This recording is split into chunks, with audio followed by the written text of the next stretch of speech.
투자는 건강하게, 맘 편하게, 오래. 안녕하세요. 케빈 베스먼 허정욱입니다.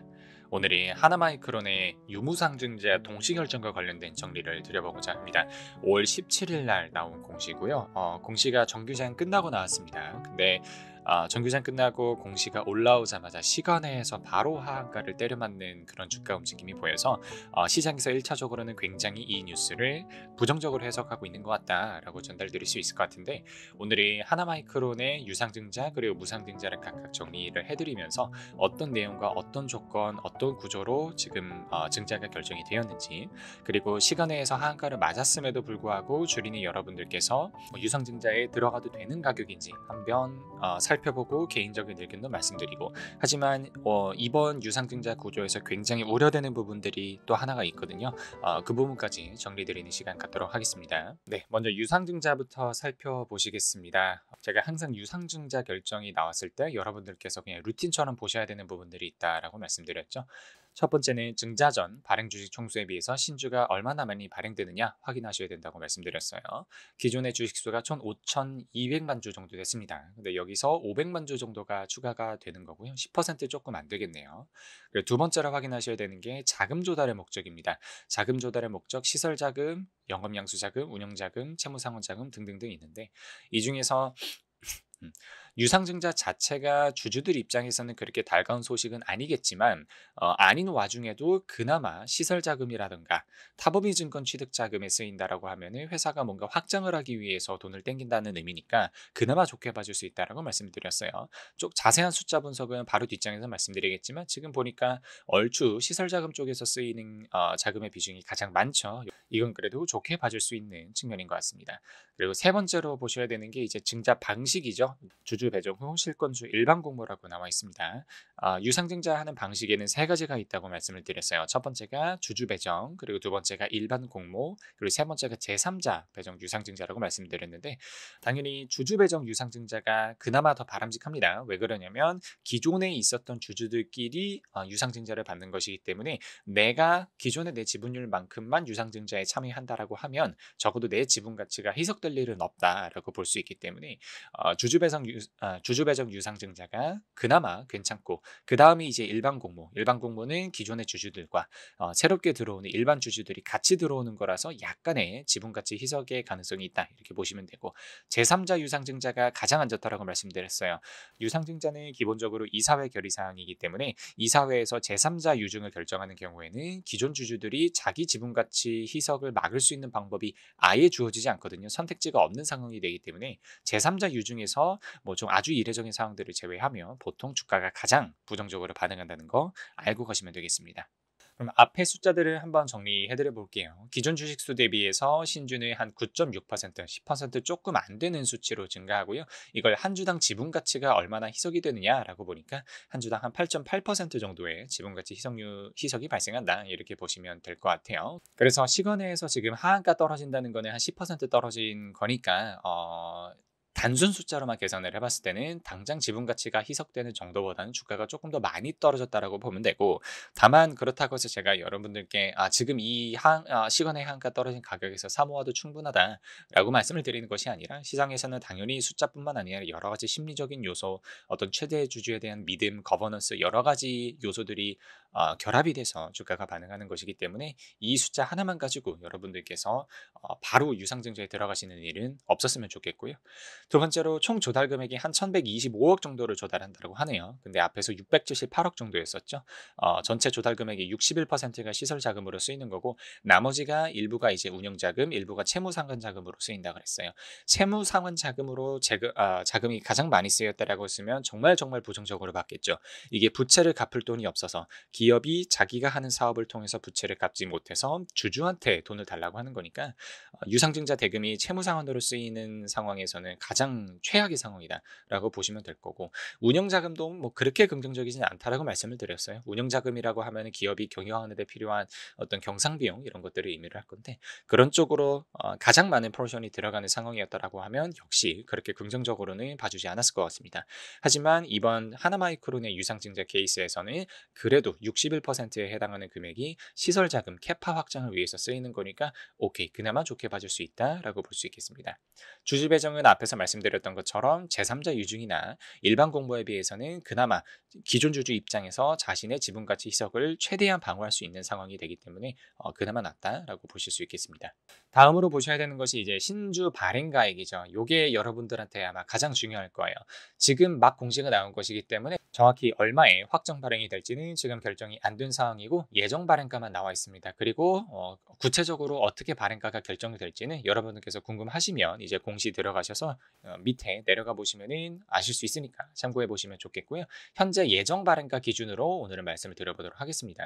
일반적으로 유상증자 발행가액을 정할 때는 기존 주가에 비해서 당연히 낮게 발행가액이 결정된다라고 말씀을 드렸어요. 왜 그러냐면 현재 주가에 비해서 유상증자 발행가액이 높다라고 하면 주주들이 당연히 유상증자에 참여할 유인이 없어지겠죠. 내가 이 주식을 사고 싶을 때 굳이 더 비싼 발행가액의 유상증자를 들어갈 이유가 없어지잖아요. 당연히 더 싼 현재가에 그냥 주식 매수를 해서 들어가면 되거든요. 그래서 기업들이 유상증자를 할 때 신주 발행가액은 보통 현재가보다 낮은 가격에 발행한다. 그래서 할인 발행한다라는 거 말씀을 드렸었어요. 그래서 할인 발행이 어느 정도 되냐라고 보면 5월 17일 정규장 기준으로 마지막 종가가 이제 26,450원 정도 나왔었거든요. 근데 예정 발행가는 지금 한 22,500원 정도입니다. 그래서 예정 발행가 기준으로 할인율을 한 15% 정도 잡으시면 될 것 같아요. 만약에 여러분들께서 이 유상증자에 참여하실 의향이 있다라고 하면 현재 주가에 비해서 한 15% 정도는 세일된 가격에 들어갈 수 있다는 거 말씀드릴 수 있겠습니다. 그러면 여러분들께서 가장 궁금해 하시는 건 이거죠. 그래, 할인율까지 잘 알겠다. 근데 과연 내가 지금 이 가격에 들어가도 되는 거냐를 살펴보기 위해서 아주 빠르게 아주 가볍게 약식으로 하나마이크론의 밸류에이션을 드려보겠습니다. 네, FN가이드에서 하나마이크 관련된 수치를 가지고 온 거고요. 2024년도, 5년도, 6년도 증권가 컨센서스를 가지고 왔습니다. 제가 개인적으로 하나마이크론을 들고 있지 않아서 하나마이크론을 직접 밸류에이션 한 적은 없어서 증권가 컨센서스를 바탕으로 밸류에이션을 해보려고 합니다. 작년까지 사실 굉장히 상황이 안 좋았어요. 하나마이크론은 이제 반도체 오사트 업체죠. 패키징을 외주받아서 해주는 업체이기 때문에 작년에 반도체가 굉장히 어려우면서 고전을 면치 못했었던 기업이고 24년도부터 조금 회복이 나올 거라고 증권가에서 예상이 되고 있는 모양입니다. 순이익, 표면적인 순이익 기준으로 한 1,000억, 2,000억, 2,800억 이렇게 폭발적으로 성장해 줄 거라고 증권가에서는 생각을 하네요. 저희한테 주어진 것은 이제 발행가액, 한 주당 발행가액이 주어진 것이기 때문에 EPS 추정치를 제가 가지고 왔습니다. 1,300원, 2,800원, 3,600원 이렇게 나와 있어요. 그럼 24년도 예상되는 EPS 기준으로 이제 예정 발행가는 퍼가 17배, 25년도 기준으로는 8배, 26년 기준으로는 6.2배 이렇게 나와 있다는 거 아실 수 있고 다른 밸류에이션 영상들에서도 말씀드리지만 이미 2024년도가 거의 절반 가까이 지나갔기 때문에 2024년도 순이익을 기준으로 밸류에이션을 때리기에는 이건 너무 가깝다라고 말씀드렸어요. 적어도 1년 이상의 미래를 반영하는 게 주가거든요. 그러면 가장 빠르게는 25년도 순이익을 반영하면 될 것 같아요. 그럼 2,800원 대비 22,500원을 계산을 해보니까 8배고요. 우리나라 전체 기업들의 물론 아주 단순하게 때리는 거라서 이론적인 타당성은 조금 떨어지지만 우리나라 기업들의 전체 퍼가 역사적으로 한 10배에서 12배 정도 논다라는 걸 감안을 하면 이번에 22,500원이라고 하는 가격은 그렇게 비싼 가격은 아니다. 그래서 하나마이크론의 사업 모델에 조금 관심이 있고 이 사업 모델을 좋게 보시는 분들이라면 물론 아주 심각하게 우려되는 사항은 바로 뒤에서 말씀드릴 거예요. 근데 지금 숫자로만 판단을 해봤을 때는 8배라고 하는 퍼는 뭐 그렇게 비싼 퍼는 아닌 것 같다. 관심 있으신 분들께서는 조금 재밌게 조금은 긍정적으로 고려해 보셔도 될 것 같다라는 말씀 전달드릴 수 있을 것 같습니다. 하지만 좀 전까지는 숫자로만 판단한 내역이고요. 요게 이제 시장에서 가장 주목하는 부분일 겁니다. 그래서 최대 주주는 얼마나 넣는 거냐. 주주 배정 유상증자가 있을 때요. 최대 주주가 한 푼도 넣지 않고 기존 주주들만을 대상으로 투자를 받는 경우들이 허다합니다. 그런 경우에는 자기들은 회사가 돈이 필요할 때 자기들은 주주로서 책임을 지지 않고 다른 일반 주주들에게만 책임을 떠넘겨서 너네들이 돈 넣어라 라고 하는 상황이기 때문에 결코 시장에서 좋게 봐주지 않는다라고 말씀을 드리거든요. 그래서 이제 최청호 회장이더라고요. 최 회장님하고 그 일가 특수관계인들이 이번 1,125억 원 규모의 유상증자에 얼마나 넣을 것이냐를 제가 뉴스를 찾아보니까 바로 나오는 게 하나 있더라고요. 하나마이크론이 1125억 원 주주 배정 유상증자를 하는데 최대 주주는 40%만 참여한답니다. 요거 조금 제가 안 좋게 볼 수밖에 없을 것 같아요. 여기 이제 최청호 회장하고 뭐 배우자, 뭐 대표이사 등등에서 특수관계인들이 이번 유상증자에 자기네들 배정분의 40% 규모로 참여한다라고 합니다. 배정분이라고 하면은 현재 자기 지분율대로 배정을 받는 거겠죠. 그러면 현재 지분율이 이분들이 27.3% 정도 되겠다 보니까 1125억 원에서 27.3%를 곱하면 한 300억 정도 나오더라고요. 그럼 300억을 원래 넣어야 이분들 입장에서도 자기 지분율이 깎이지 않고 개인 주주들 입장에서도 최대 주주가 정말 있는 힘껏 이 유상증자에 나랑 같이 주주로서 참여하고 있구나라는 거를 조금 받아들일 수 있을 텐데, 자기네들이 받은 300억에서 한 400억 규모, 한 123억 정도만 넣고 나머지 부분은 전부 다 개인 주주들한테 밀어넣겠다라고 하는 얘기니까, 이 부분 때문에 이제 17일 날 시간에서 바로 하한가를 때려맞은 게 아닌가라고 추측해 볼 수 있습니다. 앞에서 제가 밸류에이션에 대해서는 뭐 그렇게 부정적으로 보지 않으셔도 될 것 같다, 오히려 그렇게 부담스럽지 않은 가격이다 라고까지 말씀을 드렸는데, 그런 숫자 분석들에도 불구하고 이런 상황은 조금 최대 주주가 조금 반성해야 되는 부분들이 아닐까, 개인 주주들을 대하는 태도가 조금은 아쉬운 것이 아닐까라는 생각이 드는 지점입니다. 그래서 하나마이크론에 관심 있으신 분들은 하나마이크론의 어떤 미래 성장성, 사업 모델, 그래서 거기로부터 나온 밸류에이션이 뭐 그래도 매력적인 측면이 있다라고 하는 부분과, 이 부분에서 조금 오너 일가가 조금 자신들의 역할을 제대로 수행하지 않았다라고 하는 그런 단점들을 잘 비교하셔서 유상증자에 참여할지 말지는 조금 신중하게 고민해 보셨으면 좋겠는 지점입니다. 마지막으로 무상증자까지 한번 말씀드려 보겠습니다. 무상증자는 공짜로 자본금을 늘리면서 주주들에게 주식을 나눠주는 그런 행위라고 말씀드렸죠.